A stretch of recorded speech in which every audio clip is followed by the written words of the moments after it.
Bienvenue à Freiberg, dans l'univers de la production de cellules solaires SolarWorld. C'est ici qu'au cours d'un processus entièrement automatisé, des wafers de silicium polycristallin deviennent des cellules solaires.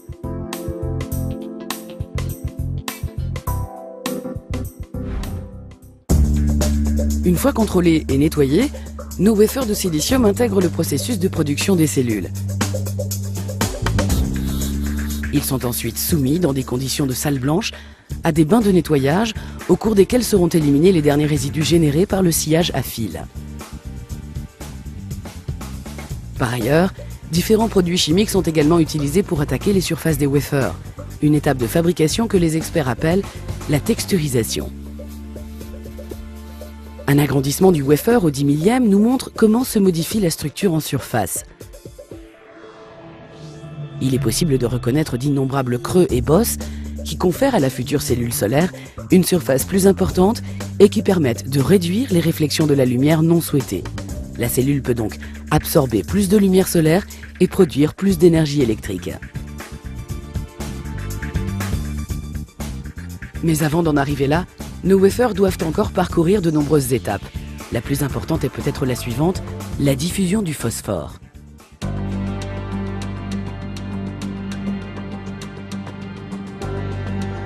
Juxtaposés par groupe de deux, quasiment dos à dos, les wafers poursuivent leur voyage dans un four à tubes.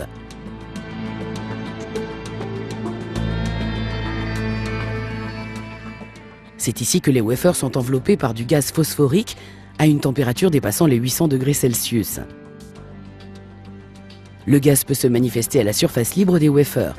Il pénètre dans le wafer, puis il forme deux couches de charge différentes dues à la structure atomique.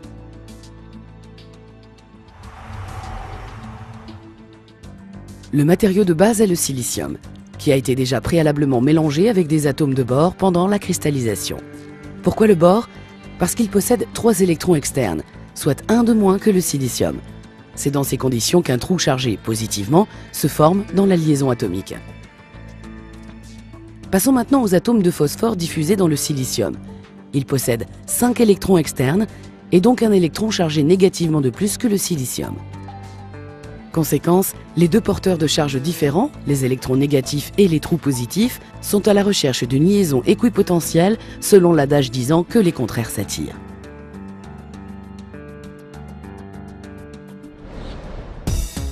Toutefois, le mouvement des porteurs de charge libre trouve son véritable élan uniquement lorsque le Soleil se met à envoyer ses rayons.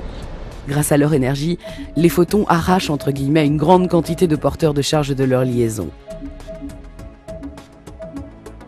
C'est ainsi que se forme, entre une couche positive et une couche négative, une zone de tension délaissée, pour ainsi dire, par les porteurs de charge, ce qui entraîne une augmentation continue de la différence de potentiel. Si l'on applique ensuite des contacts, les porteurs de charge suivent la voie de la moindre résistance, ce qui permet donc au courant électrique de circuler. Voilà le principe du photovoltaïque et le fonctionnement de la cellule solaire. Un peu plus d'1 heure. C'est le temps qu'il faut pour réaliser la transformation d'un wafer dopé positivement en un wafer conducteur. Ce dernier devient un élément de construction électrique qui parvient à transformer l'énergie lumineuse en courant électrique. Mais avant qu'il soit possible de vraiment exploiter cet effet, il faut effectuer d'autres étapes de fabrication. On procède à nouveau au nettoyage ainsi qu'à une attaque chimique des wafers, le tout effectué sous le contrôle minutieux de nos employés. La cellule de 0,2 mm d'épaisseur trempe dans un bain d'acide qui attaque uniquement le dessous et les bords. Conséquence, le côté positif, à savoir le dessous de la cellule, est isolé électriquement par rapport au côté négatif, c'est-à-dire le dessus de la cellule. La cellule solaire reçoit sa couleur caractéristique dans une chambre à plasma. La surface bleue réduit les pertes optiques en empêchant les réflexions non souhaitées. L'objectif est d'améliorer le rayonnement lumineux reçu par la cellule et d'augmenter la quantité de courant qui circule à partir de celle-ci. La cellule a également besoin de contacts afin de pouvoir fournir du courant électrique.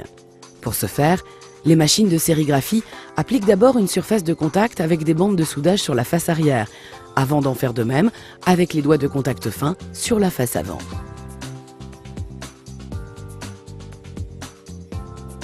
Enfin, Les fours à haute température gravent les contacts dans le silicium. La cellule solaire est à présent fixée à ces conducteurs. Une cellule solaire conductrice est née à partir d'un wafer de silicium. Les capteurs vérifient une nouvelle fois si la cellule présente d'éventuelles cassures, fêlures ou autres irrégularités. Plusieurs procédés de repérage supplémentaires permettent de contrôler la puissance ainsi que d'autres propriétés électriques de la cellule. Le paramètre le plus connu à cet égard s'appelle le rendement. Il indique la quantité d'énergie électrique que la cellule est en mesure de générer en cas d'exposition à 1000 watts par mètre carré de lumière solaire artificielle.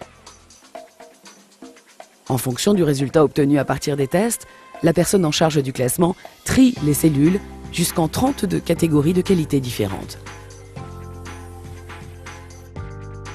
Indispensable, le contrôle qualité final. Une fois que tous les paramètres ont été vérifiés à l'aide de machines, ce sont des employés chevronnés qui prennent le relais pour assurer la surveillance de nos produits. Ce n'est qu'à partir du moment où une cellule solaire a satisfait à l'ensemble de nos standards stricts qu'elle mérite de recevoir le sceau de nos experts. C'est en suivant ces principes que la société Deutsche Cell produit 1 MW de cellules solaires par jour à Freiberg, une quantité d'énergie qui peut alimenter 250 foyers en électricité. Il est difficile d'imaginer une production de cellules solaires en silicium plus rapide, écologique et économique. Voilà l'objectif de SolarWorld. Nous faisons du soleil de l'électricité.